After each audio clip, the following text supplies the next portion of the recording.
everybody.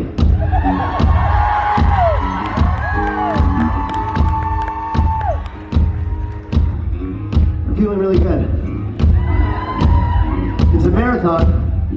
It's an effing marathon.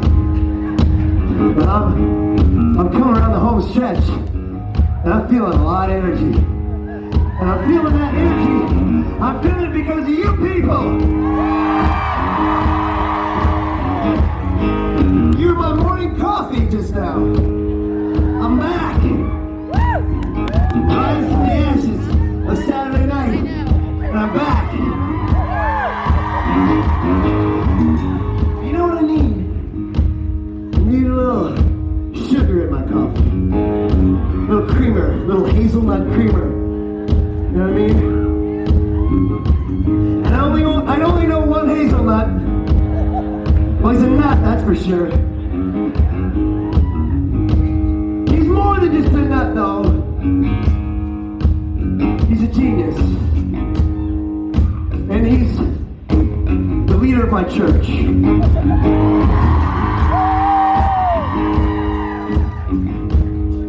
And as the leader of his choir, it gives me great pleasure to introduce to you the Reverend Richard Swain.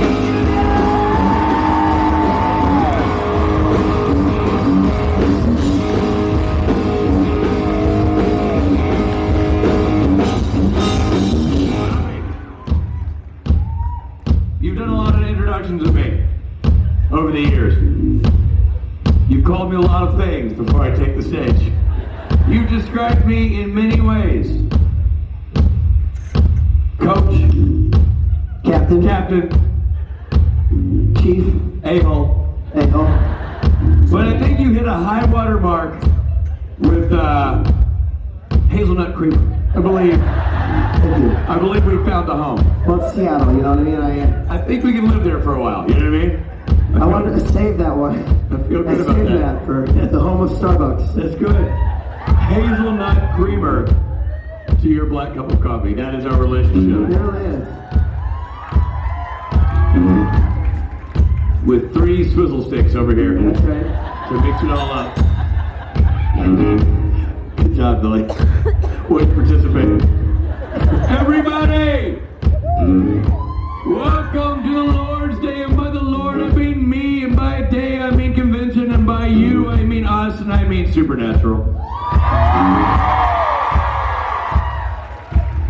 You have not just attended an event that celebrates a TV show watched by some, unknown by many, but you are currently attending a service in the High Church of the Holy Dick.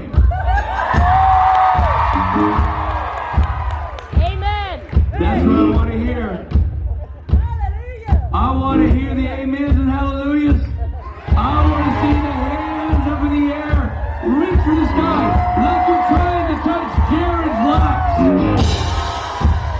Screw it, like you're trying to touch his mouth. He's so tall you can't touch anything. I know what you want to touch. You want to hold his hand. Right. This is the Sabbath. Don't get dirty yet. Can I ask you a question, Sir Reverend? Yes? Where do Jensen and Jared fit in the church? They are the sacraments, like the bread and the wine. Okay. They are to be partaken of. They are to be laid upon the altar, picked apart into small bites, passed out to everyone like the loaves and the fishes. They shall feed everyone. Yea, though we came without lunch, it shall not be an issue. Thou shalt feast on the flesh of Jared and Jensen. I love that biblical verse that begins, it shall not be an issue. Yea, though, don't make a big thing about it. Do not get deep panties in a wad. Thine is overreacting. Look, I don't speak perfect Bible, I'm not gonna lie to you. But that doesn't matter. When you start your own church, whatever you say is the law. And I started this church. But what I say is the law. And when I say you will feast upon the flesh of Jared and Jensen, I mean you will feast upon the flesh of Jared and Jensen. So thou shalt put a cork in it, choir. You photo op, my dear. I was reading from the wrong scripture. Keep thine holy yap shut when I'm reading the scripture. Oh, it's so great to have an association with Lucifer on the Lord's Day. I think it makes so much sense to gather together on a Sunday in a church and talk about Satan, and talk about perfection, and talk about beauty, talk about hair pieces, talk about tight pants, talk about flannel, talk about overt lumber sexuality that makes your grandmother uncomfortable. When I was a girl, lumberjacks cut wood and turned them into logs, and then they milled it out into lumber or paper. They didn't run around killing people driving a sedan. That's not what they did when I was a girl. I don't understand the lumberjacks of your age. And what's with the pretty hair? Would it kill them to put on a stocking cap? Look at the bounty guy. There's a lumberjack. Look at the guy in the paper towels. He knows what time it is. Not these two ne'er-do-wells with their beautiful faces crammed into those tight pants. Grandma, don't stop me, I'm on a roll. It's so hot. Granny gets it. She didn't want to admit it, but somewhere under that 90s, she's got a dark star tattoo. She knows. She knows what time it is. We're looking at the lumberjacks. We're looking at the hair pieces, tight pants. Do we dare talk about... No, Robbie, is it too soon? At some point we need to talk about... What should we? I mean, are they ready? I feel that it's only fair to talk about the... We have to warn them, don't we? We must. Then we need to warn them that they need to blame the Musk. Blame the Musk. Hashtag blame the Musk. Here's what's going to happen. How many of you are new to supernatural conventions? How many? A lot of people are warned. It's like being on a boat you know is going to capsize and you're trying to teach people to swim quickly. You'll be fine. You're going to die. Okay. Jared and Jensen are not just beautiful people who are not made of an earthly form, but they are also made of a chemical combination, a compound that generates a smell unlike any other. Some say it's bottled. I say that. Some say it's man-made. I say, well, show me the laboratory, and I'll invest. I'm telling you, it comes from an organic sense of perfection, beauty, light, symmetry, and leather seats. With a pinch of attraction. Just a dose of attraction. Just a smidge. It's great. You can't even measure it. And that generates a musk that will, in our case, knock your toupee off. It goes back in here, like when Robbie and I are in a convertible. So I want you to be aware of that. Because what happens is, you're way back there, you think you're here to see a show, you ponied up a bunch of money, too much money, you've overspent. And you're going to go get a photo op with Jared and Jensen, and you'll be nervous, sure. They're handsome, cool, they're tall, ooh. But you're going to get up there, and you're going to start to feel, right as you round the corner, you're going to be in that line like you're here for the opening of Space Mountain. It's going to take you forever. Bring a book. You're finally going to get up there, and as you round the corner into Smokey's lair, you're gonna be like, oh, this computer likes.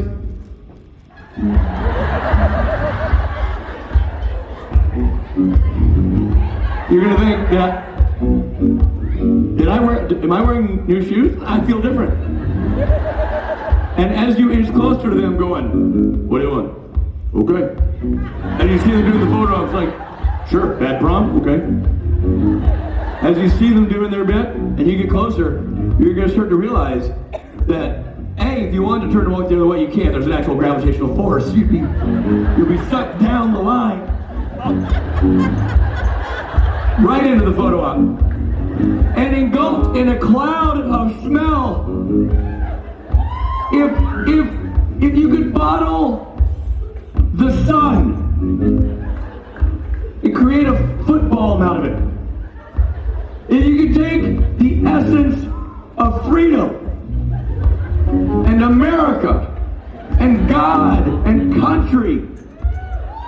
and turn it into a lip salve.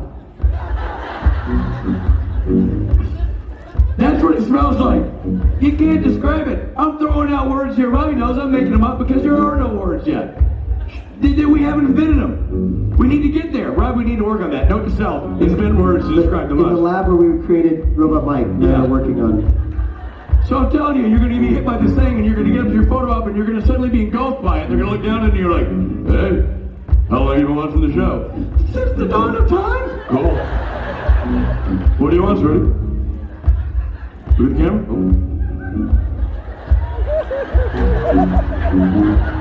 And when you do that, and that moment happens, that musk will have engulfed you, will have permeated your every pore, and you will believe in that moment and for all the days going forward that you shared a moment with Jared Jensen. That was legit. Because the musk stays with you. It stays with you. You can't scrub it off. Don't try to. It's like smoking a cigarette in the bathroom. You come out of the bed like, were you smoking there? No! You smell like an ashtray. You were smoking there. Well, you can't tell people you didn't go to a supernatural convention to meet Jared Jensen. When you leave this room, you're going to reek of musk. Tomorrow at work, they're going to say, you smell like freedom. Wow. What do you do? Did somebody bottle the sun and spray it all over the office? That's what they're going to say. You will have created a faux sense of a relationship with Jared and Jensen based on their smell. It's like a pheromone, and it will entice you to come back and do it again, and sit closer, and buy more photo ops, and do the totem pole, and do the angry sheriff, and do other fun poses that are beyond just standing there. You will come with props.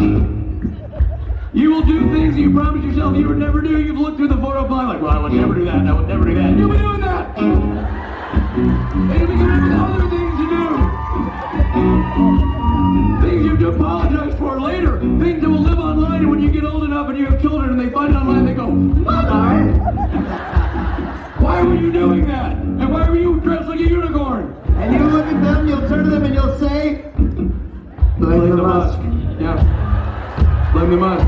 It's out of my hands.